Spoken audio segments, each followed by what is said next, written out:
If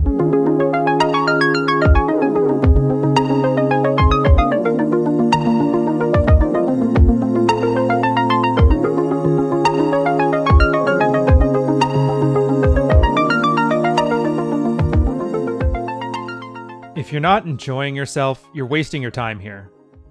I mean, I get it. A lot of time you're going to be talking with a client, or maybe somebody will come off of reading the Rational Mail and tell everybody that he can't enjoy life anymore. I mean, the music's full of messages that he knows aren't true. The movies show unrealistic expectations and ideas about men and women. Their friends are caught up in mental models that aren't beneficial to them and they're not beneficial to him. So once you adopt the idea of your own best interests at the center of your decision making, nothing else seems to measure up. Yeah, I don't like this. I mean, what's the point of recalibrating all of our own mental models if the end result is going to isolate you from the world around you? I mean, the whole point of this is to improve a guy's life, not further isolate himself from it. It's this weird Clubhouse Effect. Now, I know a lot of guys out there are progressively being isolated from career options, social bonds, and in very extreme cases, guys are being isolated from their families. Getting zeroed out is no fun for anybody.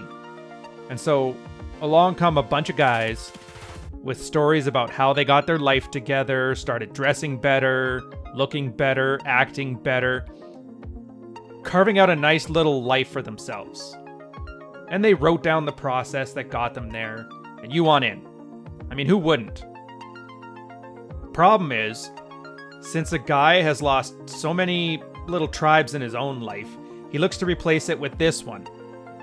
And that's not the point of this. It's a toolbox, not a clubhouse. And guys are hardwired to follow somebody with a mission. And this mission is as good as any, to improve the lives of men in modern society. For an example, if you talk to any football fan, once you're on board with the Patriots, once you're on board with the Canucks, on board with the Blue Jays, with Brazil, with George St. Pierre, you start to dislike the Seahawks, you dislike the Habs, really dislike the Mets. And just about every country and every other fighter, you just start to dislike them. So this Clubhouse Effect, it's not helpful. I mean, for sports, it's a competitive thing, but in this case, we're talking about real life. It creates this isolation, and isolation creates problems. First, you lose contact with everybody who could otherwise help you on your journey. I mean, yes, people generally don't care about men. But for a man who has his act together, one who is attractive, one who has a mission to follow, people tend to be a lot more helpful. Nobody likes to get off a moving train. So when you lose contact with the world around you, for example, if another job comes up that can offer you a great opportunity to advance, get more money, get better recognition, a better commute, you don't find out about it if you isolate yourself. And most importantly, you lose a sense of proportion. I mean, if you're on the internet, you know exactly what I mean here. Let's face it. A lot of times, guys are horribly codependent on their women, sometimes on women they've never even met. They worship women. They worship them like they're a like-minded group of collectivists. Millions of little gods wearing sun hats and wandering the streets. Sometimes you just gotta burst that bubble in a guy's head and you have to show him the worst parts of women. It gives them a sense of perspective. I mean, there aren't great women, there aren't high-value women, there aren't trash women, they're not low-value women. There's no Madonnas, there's no whores. There's just women. Warts and all. If you never expose yourself to more people, you start to lose that.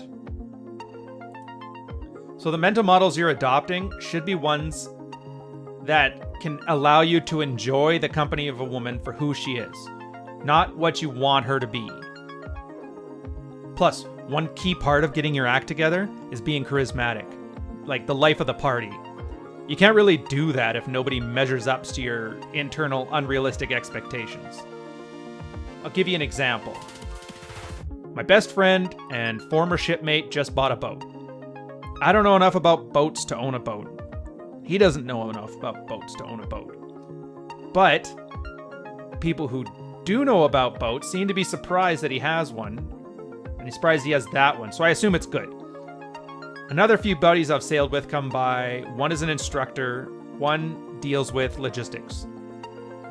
So if I were to go down my checklist of mental models, these guys are missing a bunch of them. None of them know who Rollo Tomasi is. All of them are married. One guy's on his second marriage, I believe. And none of them care. Prime-aged guys on top of the world. Do they care about hypergamy? Not really. But here's the thing. Our little crew of 4 was enjoying our mission.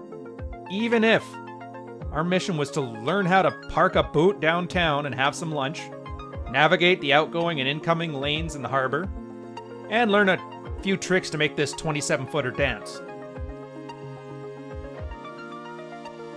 One of the guys always wanted to start a business, but he never really knew how to take the plunge.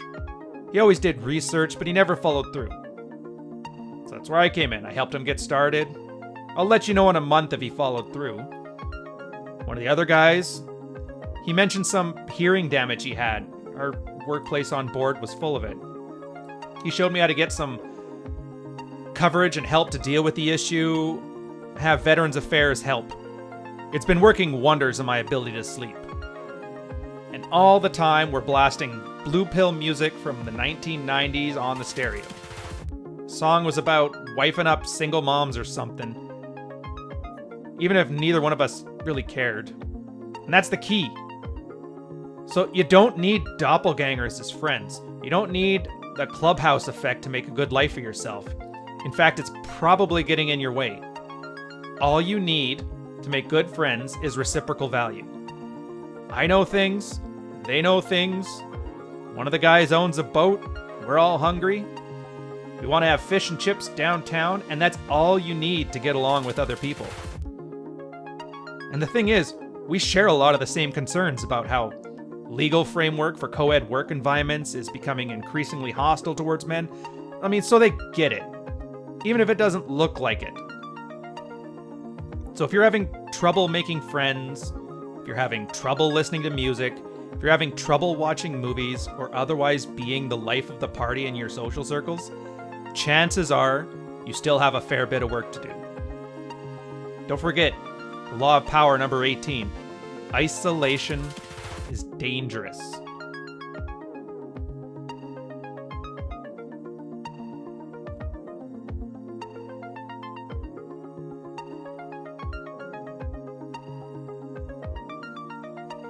Thank you guys for listening in this far. As always, you can sign up to my email list where I give tons of little tips, tricks, mental models, a lot of the stuff like just what we're doing here to help you on your way. Additionally, feel free to sign up to my Patreon page. I give guys archived access to all the podcasts. Send them the videos that are too controversial for YouTube's content filters. They may not be advertiser friendly, but they are friendly to men.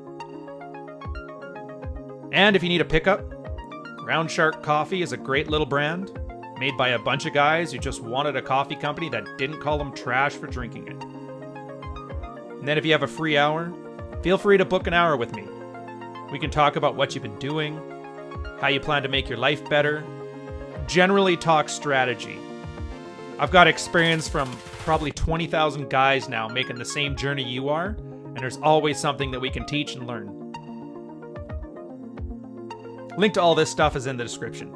Anyways, I'll see you guys on Saturday. Red Morning with Carl from Black Label Logic is on at 9, and the Red Man Group is on at 11. Take care.